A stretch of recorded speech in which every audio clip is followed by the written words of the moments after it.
आपण मानकु समस्त को विधानसभा सचिवालय तरफ मु स्वागत करुच्ची। आज आम एठारे एक प्रेस विज्ञप्ति पाइका उपस्थित होइछे। आम ओडिशार राज्यसभा जो 4टी सीट खाली पड़ी तापाइका आज आमर ऑफिशियली विज्ञप्ति प्रकाश पाइला।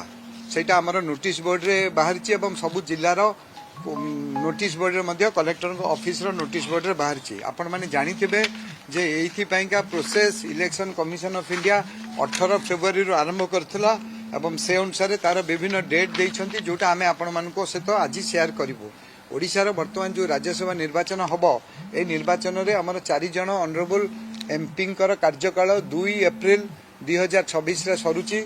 से 4 जण होचंती मान्यवर सदस्य श्रीमती ममता महंत एवं मान्यवर सदस्य श्री सुजीत कुमार एवं मुजिबुल्ला खान और निरंजन बिसी। यही 4टी सदस्य मानकर जेहेतु कार्यकाल 2 एप्रिल सरिया को जाउची ता पूर्वरु इलेक्शन कमिशन को निर्देश अनुसार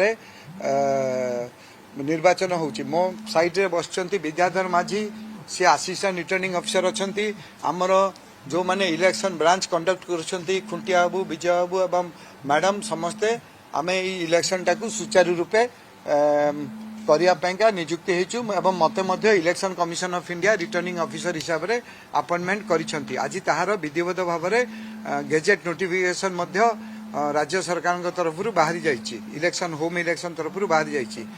मु टिके आपन को खाली तार डिटेल ब्रीफटा कहि देबी। आज यही निर्वाचन पई सकाळ 11टा बेलू फॉर्म बिक्री आरंभ होइछि। हमर सबुदिन 11टा रु 3टा जाए फॉर्म एई हॉल रे हमर नूतन सम्मिलनी कक्षर ग्राउंड फ्लोर रे उपलब्ध हबो। एटा बर्तन हमर इलेक्शन पाइका इलेक्शन राज्यसभा इलेक्शन पाइ एटा हमर बर्तन ऑफिस हिसाब रे कार्य करिवो एवं 5 तारिख सुधा जेकोसी सरकारी छुट्टी दिन व्यतीत 11 घटिका ठारू 3 घटिका मध्य रे प्रार्थी किंबा तांकर प्रस्तावक ओडिशा विधानसभा सौधर सम्मिलनी कक्ष तल महला माने एठारे रिटर्निंग ऑफिसर को निकट रे मनोनयन पत्र दाखल करि परिबे। 6 तारिख दिन 11:30 समय रे विधानसभा सौधर सम्मिलनी कक्ष एठारे मनोनयन पत्र जांच कर जिवो एवं 9 तारिख सोमवार दिन प्रार्थी पत्र प्रत्याहार निमंते नोटिस स्वयं प्रार्थी अथवा ताहा दखल करथिबा निमंते प्रार्थी द्वारा लिखित आकार रे प्राधिकृत होइथिबा तांका प्रस्तावक व तांका निर्वाचन एजेंट रिटर्निंग अधिकारी निकट रे अपराह्न 3टा घटिका पूर्व दाखल करि परिबो।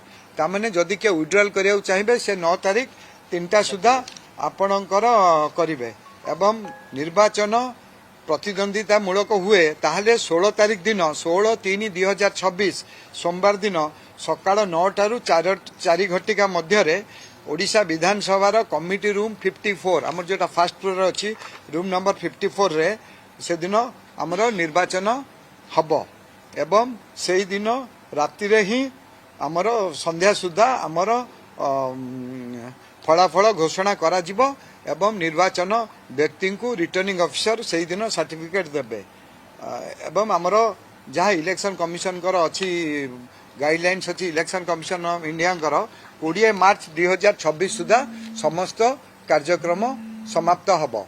तेणु से आमर आज विधानसभा तरफ आम एठी इलेक्शन प्रोसेस स्टार्ट करिछु।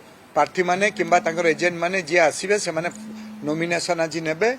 केवल सरकारी जो दिन छुट्टी दिन गुड़िक अच्छी छुट्टी दिन गुड़िक दिया जीव नाही। 11टा रु 3टा भितर से माने नेबे नॉमिनेशन फॉर्म नेबे एवं लास्ट डेट होची नॉमिनेशन होची 5 मार्च 2026। 6 मार्च रे स्क्रूटिनी होची 9 तारिख रहला last date of withdrawal. Election जदि हला ताले 16 मार्च रे इलेक्शन हबो 9 टा रु 4टा जाय। भारतर एकमात्र परीक्षित बायोसार पृथ्वी प्रो माटी को रखे सुस्थ दिए नुआ जीवन। धान पनीपरिबा और डाली जातीय फसल पई लाभदायक अमल बढ़ाए रोग कमाए। आज ही जमी रे प्रयोग करंतु। जोगाजोग पई 9937054201 नंबर को डायल करंतु। आम सह जोड़ी हेबा पाई आमको लाइक फॉलो और सब्सक्राइब करंतु अधिक अपडेट पाई विजिट करंतु आम वेबसाइट thequiver.in